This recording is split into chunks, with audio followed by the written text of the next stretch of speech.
इस नवाज शरीफ को एयरपोर्ट के अंदर से ही गिरफ्तार करना चाहिए। जो भेड़ बकरियों की तरह हैं वो जाएंगे उनके इस्तकबाल के लिए। मैं साबित करके देता हूँ कि नवाज शरीफ से बड़ा गद्दार इस पाकिस्तान में पैदा ही कोई नहीं हुआ है। इस नवाज शरीफ का पीछा छोड़ें। अभी कहते हैं कि बिलावल भुट्टो वज़ीर-ए-आज़म बनेगा। वो तीसरी दुनिया में कैसे वज़ीर-ए-आज़म बनेगा? तो मरियम नवाज क्या करेगी? वो सुबह शाम को झूठ बोलती है। कभी कहती है कि मुझे इमरान खान से मोहब्बत है, कभी किससे मोहब्बत है। मीर सादक और मीर जाफरों ने नवाज शरीफ, जरदारी, मौलाना फजलुर रहमान और PDM की जितनी जमातें हैं, इन्होंने 15 माह में जो हुकूमत के साथ किया, अवाम के साथ किया, वो अवाम इनको कभी नहीं माफ़ करेगी। मैं कहता हूँ कि जो इमरान खान ने इंसाफ कार्ड अवाम को दिया था, लंगर खाने बनाए थे गरीब लोगों के लिए, वो भी इन जालिमों ने आकर ख़त्म किए। मरियम की सर्जरी भी हमारे पैसे से ही होती है। वो तो जनरल मुशर्रफ साहब ने कहा था कि अफसोस काश मेरे दौर में अगर इमरान खान जैसा लीडर होता तो मैं पाकिस्तान की तकदीर बदल सकता था। मरियम नवाज तो सबसे बड़ी झूठी है। सच बोलने का उसमें तो कोई हिम्मत ही नहीं है। 70 साल से ये बारियां ले रहे, कभी जरदारी की बारी है, कभी नवाज शरीफ की बारी है, कभी उनके बेटों की बारी है, कभी उसकी बेटी की बारी है। क्या पाकिस्तान में और लोग नहीं है? दुनिया में जहाँ भी कोई पाकिस्तानी जाता है इनकी वजह से जलीलो ख्वार हो रहा है। PDM वालों को सबको दरिया में फेंकना चाहिए। मरियम नवाज कुछ भी कह सकती है, क्योंकि मरियम नवाज ने पहले कहा है कि ये नवाज शरीफ आ रहा है, ये आ रहा है। वो अभी रात को कह रही थी कि वो पहले सऊदी अरब जाएगा, उधर से माफ़ी तलाफ़ी करेगा, फिर पाकिस्तान आ जाएगा। मैं कहता हूँ कि इनको पाकिस्तान में क्या है नवाज शरीफ का, उसको पाकिस्तान नहीं आना चाहिए। अभी दोबारा आवाम को लूटने के लिए आएगा। ये 15 माह में इन PDM की जमातों ने जिस मुल्क के साथ किया, जो अवाम के साथ किया, ये अवाम भी जानती है और ये दुनिया भी जानती है। और पूरी दुनिया में हमें तो ख़ुद तो वो बेकारी है, लेकिन पाकिस्तान की अवाम को भी इन्होंने बेकारी कर दिया है इन सब चोर जमातों ने। मरियम नवाज तो सबसे बड़ी झूठी है। सच बोलने का उसमें तो कोई हिम्मत ही नहीं है। तो मरियम नवाज का क्या बोलते हो, नवाज शरीफ का क्या बोलते हो, शहबाज शरीफ का क्या बोलते हो कि दुनिया में जहाँ भी कोई पाकिस्तानी जाता है इनकी वजह से जलीलो ख्वार हो रहा है। कि जब बंदा लेता है किसी मुल्क में जाके कहता है कि मैं पाकिस्तानी हूँ, वो कहते हैं ये बेकारी हैं, ये झूठे हैं। ये शरीफ ख़ानदान को तो पाकिस्तान की सरजमीन के इंडिया की सरजमीन पे उतारना चाहिए कि उन्होंने जब भी नवाज शरीफ इक़्तिदार में आया मुल्क के साथ साजिश की है। इसने हर दौर में इसने साजिश की है मुल्क के ख़िलाफ़। इसके साथ PDM की जमातें, बिलावल भुट्टो, अभी कहते हैं कि बिलावल भुट्टो वज़ीर-ए-आज़म बनेगा। वो तीसरी दुनिया में कैसे वज़ीर-ए-आज़म बनेगा? वो जेंट्स में भी शामिल नहीं है, न औरतों में शामिल है। वो क्या वज़ीर-ए-आज़म बनेगा? एक मर्द के लिए वज़ीर-ए-आज़म बना है तो हम मान लेते हैं कि वज़ीर-ए-आज़म बनेगा। नवाज शरीफ पाकिस्तान नहीं आएगा। क्यों नहीं आएगा? उसके अभी केसेस खुल रहे हैं। हुकूमत उसको जो भी सेफ रहा दे उनको नैब गिरफ्तार करेगा। अदालतें आज़ाद हैं। मैं कहता हूँ कि नवाज शरीफ को और तमाम PDM की जमातों को जो 15 माह में जो इन्होंने मुल्क के साथ किया है, जो अवाम के साथ ज़्यादती की है, इनको सबको जेलों में डालना चाहिए। अगर दुनिया में कोई कानून हो ना तो PDM वालों को सबको दरिया में फेंकना चाहिए, क्योंकि अवाम के साथ इन्होंने इतना जुल्म किया, महंगाई इन्होंने इतनी की है जो अवाम के बस की बात नहीं है। तो अभी वो किस मुँह से पाकिस्तान से वो यहाँ पे आ रहा है? मैं तो ओवरसीज़ पाकिस्तानियों को दाद देता हूँ कि लंदन में जो इन चोरों के ख़िलाफ़ वो दिन रात एहतजाज कर रहे हैं कि मैं उनको मर्द मानता हूँ। यहाँ तो भेड़ बकरियों की तरह ये लोग, जब वो आएगा तो कई लोग जो हैं बाशऊर लोग इस्तकबाल उनका नहीं करेंगे। जो जानते हैं, जो भेड़ बकरियों की तरह हैं, वो जाएंगे उनके इस्तकबाल के लिए। मैं तो कहता हूँ कि नवाज शरीफ को अवाम को जब एयरपोर्ट पे उतरे ना, किसी पुलिस वाले को गिरफ्तार नहीं करना चाहिए किसी को। ये अवाम उनको जंजीरों में जकड़कर अपनी अदालत में लेके जाए और इनको अपनी अदालत के, अवाम की अदालत में इनको सज़ा दी जाए कि उन्होंने अवाम के साथ इन्होंने बहुत बड़ा जुल्म किया है 15 माह में। अभी भी और जुल्म कर रहे हैं। जो पैसा बाहर से कर्जा मिलता है ये बड़े केसों में भरते हैं और लंदन में चले जाते हैं, उधर अय्याशियाँ करते हैं। अवाम इधर रोल रही है रोडों पे, तो वो अय्याशियाँ लंदन में, उनके बच्चे अय्याशियाँ कर रहे हैं, वो खुद लंदन में अय्याशियाँ कर रहे हैं। यहाँ से जाते हैं, मीटिंग लंदन में होती है। तो मैं तो इन पाकिस्तानियों से पूछता हूँ कि जो मुस्लिम लीग नून को अपने आप को कहते हैं कि मुझे ये बताएं कि ये पाकिस्तान मुस्लिम लीग लंदन वाले हैं, ये पाकिस्तान वाले हैं? क्योंकि अभी 2 जमातें बन चुकी हैं। इनके अंदर, चोरों के अंदर इंतशार पैदा हो गए।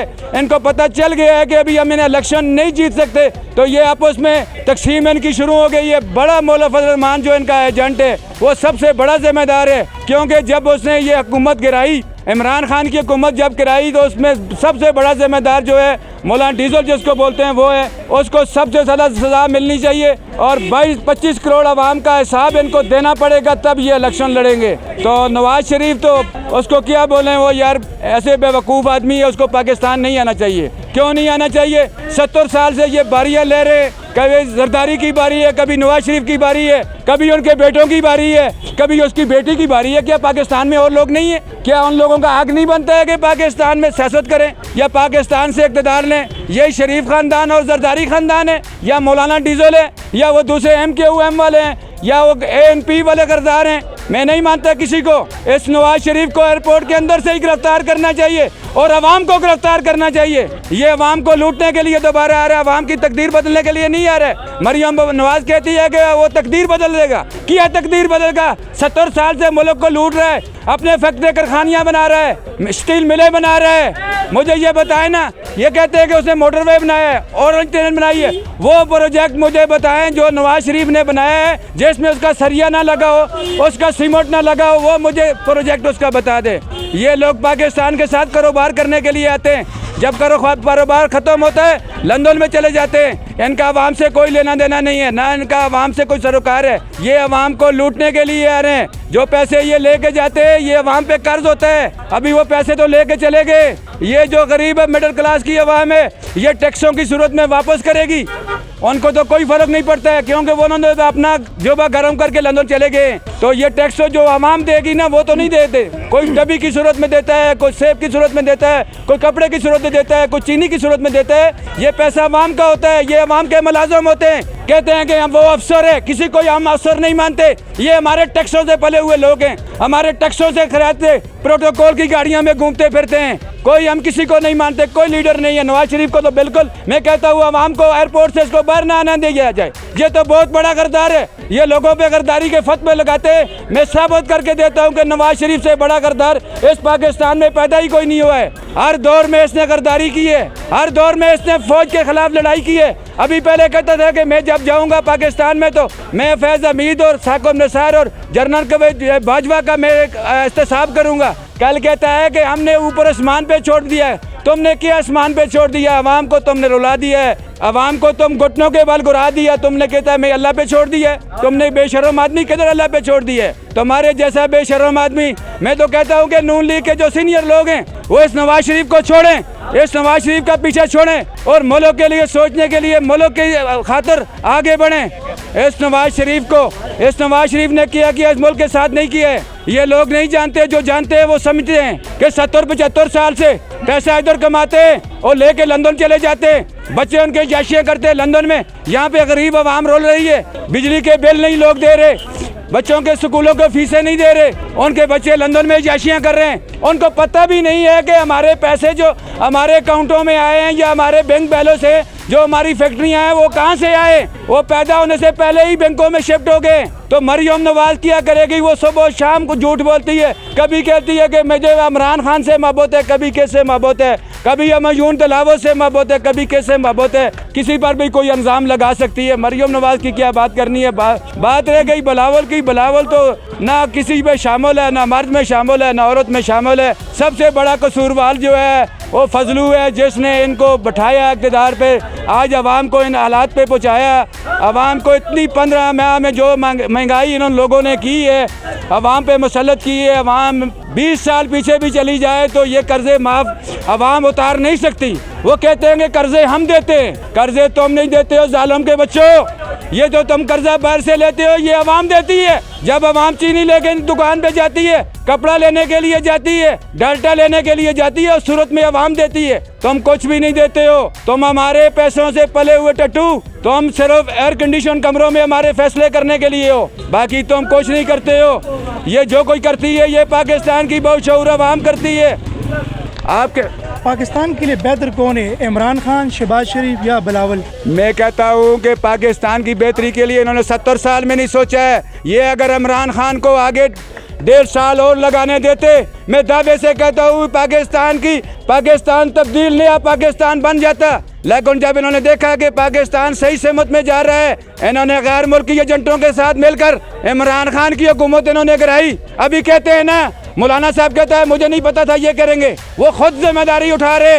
एक अमरीकी नुमाइंदा दोनों लू के साथ मिलकर इन मीर सादक और मीर जाफरों ने नवाज शरीफ, जरदारी, मौलाना फजल रहमान और PDM की जितनी जमातें हैं, इन्होंने 15 माह में जो हुकूमत के साथ किया, अवाम के साथ किया, वो अवाम इनको कभी नहीं माफ़ करेगी। मैं कहता हूं कि जो इमरान खान ने इंसाफ कार्ड अवाम को दिया था, लंगर खाने बनाए थे गरीब लोगों के लिए, यार किसी की दिहाड़ी नहीं लगती तो शाम को खाना फ्री खा ले, वो भी इन जालिमों ने आकर ख़त्म किए। तो ये अवाम को रिलीफ नहीं दे सकते। जब तक इमरान खान की हुकूमत इस मुल्क में नहीं आएगी, अवाम को रिलीफ नहीं मिलेगा, अवाम को आज़ादी नहीं मिलेगी। हम आज़ाद कौम है, लेकिन हम आज़ाद नहीं हैं, अभी भी अमेरिका के ग़ुलाम हैं। वो अमेरिका के कहने पे अमेरिका के टट्टू, लंदन में वो भी अमेरिका की मर्जी से फैसले कर रहा है। वो भगोड़ा जिसको बोलते हैं नवाज शरीफ, सबसे बड़ा भगोड़ा।